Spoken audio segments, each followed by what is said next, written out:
Hello everyone, जय हिंद दोस्तों। लगातार जो है एंशियन हिस्ट्री को लेकर के लगातार सीरीज चल रही है और आज इस वीडियो में हम देखेंगे प्राचीन भारत इतिहास के साहित्य एवं साहित्यकार को लेकर के। आपके यूपीएससी के एग्जाम हो चाहे कोई भी स्टेट पीएससी के एग्जाम हो, दैट इज मोस्ट इंपोर्टेंट। इनसे आपको एक नंबर के क्वेश्चन आपको देखने को मिलेंगे ही। चलिए वीडियो को स्टार्ट करते हैं, सीधी बात, नो बकवास।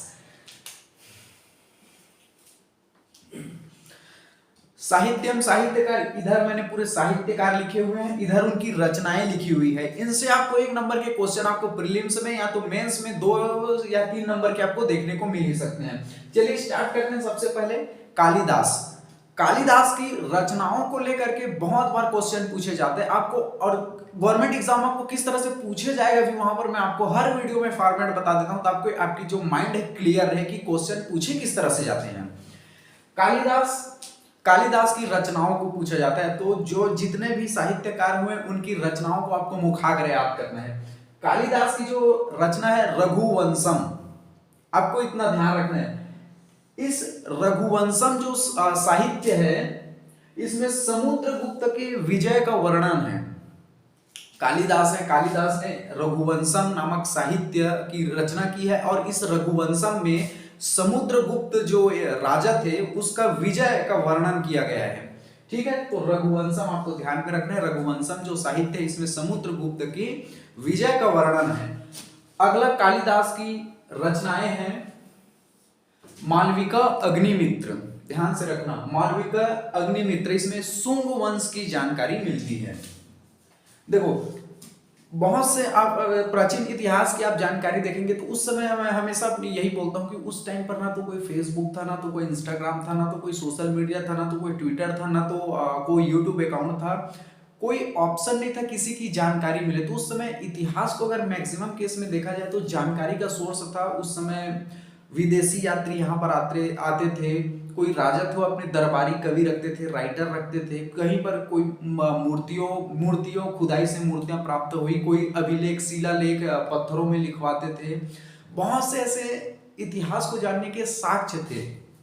ठीक है, उसी प्रकार से आप देख रहे हैं इसमें मालविका अग्निमित्र में इसमें शुंग वंश की जानकारी मिलती है। तो इतिहास को हम कैसे जानते हैं? यही जब आप साहित्य को पढ़ते हैं या फिर बहुत से रचनाओं को देखते हैं तो उसमें बहुत से राजाओं की जानकारी मिलती है। कुछ राजा जो होते स्पेशल जो है अपने राइटर रखते थे दरबार पे कि लिखो हमने इस युद्ध में ऐसा जीता था, इसको मारे, इतने राजाओं को हमने हराया, यहाँ पर हमने कब्जा किया इस क्षेत्र को।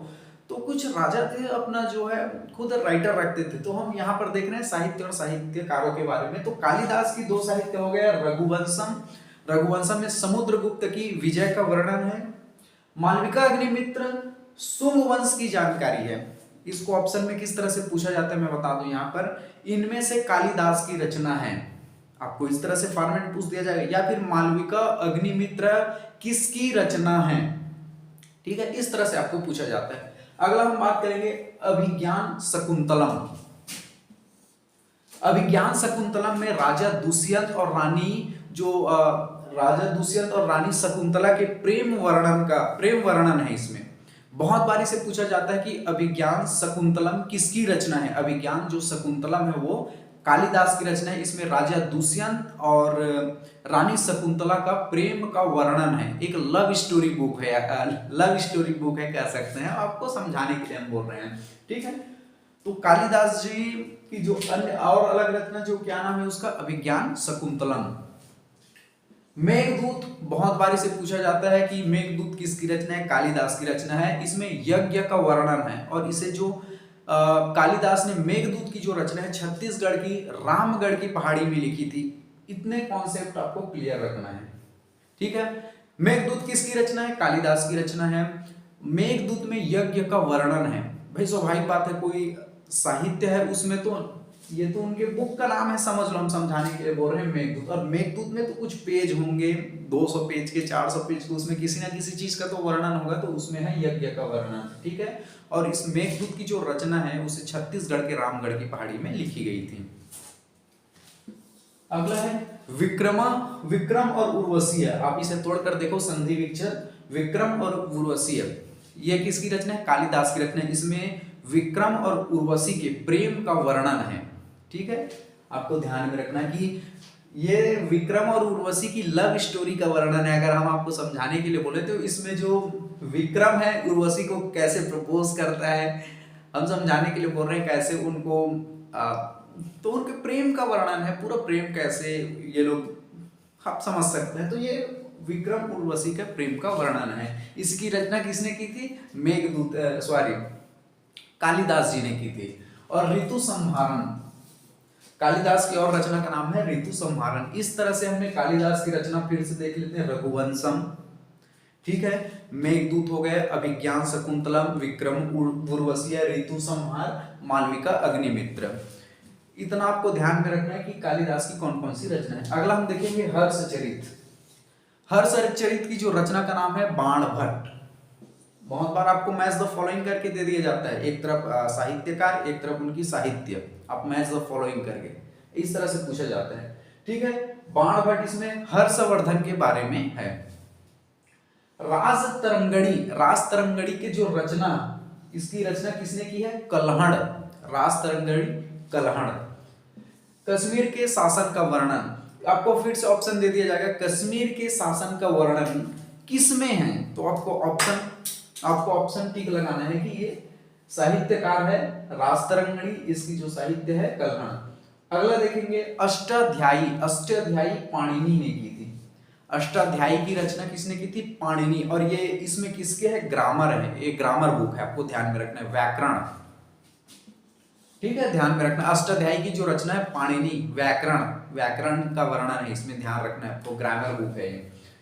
महाभाष्य पतंजलि, ठीक है, महाभाष्य पतंजलि। गार्गी संहिता, गार्गी, इधर साहित्यकार है और इधर उनकी साहित्य रचना का नाम है, ये रचनाकार है, ये रचना है, ठीक है, ध्यान में रखना। अर्थशास्त्र का जो रचना की है उसका नाम है कौटिल्य या चाणक्य। आप यहाँ पर कंफ्यूजन मत होना, बहुत से लोग इसको ध्यान से समझना। अर्थशास्त्र के रचनाकार का नाम है कौटिल्य, कौटिल्य को चाणक्य कहते हैं। और इसमें अर्थशास्त्र में किसकी रचना है? तो अब कंफ्यूज हो जाते हैं बहुत से लोग, अगर उसमें ऑप्शन दे दिए जाते हैं पॉलिटी का वर्णन है कि इकोनॉमी का, ध्यान से समझना।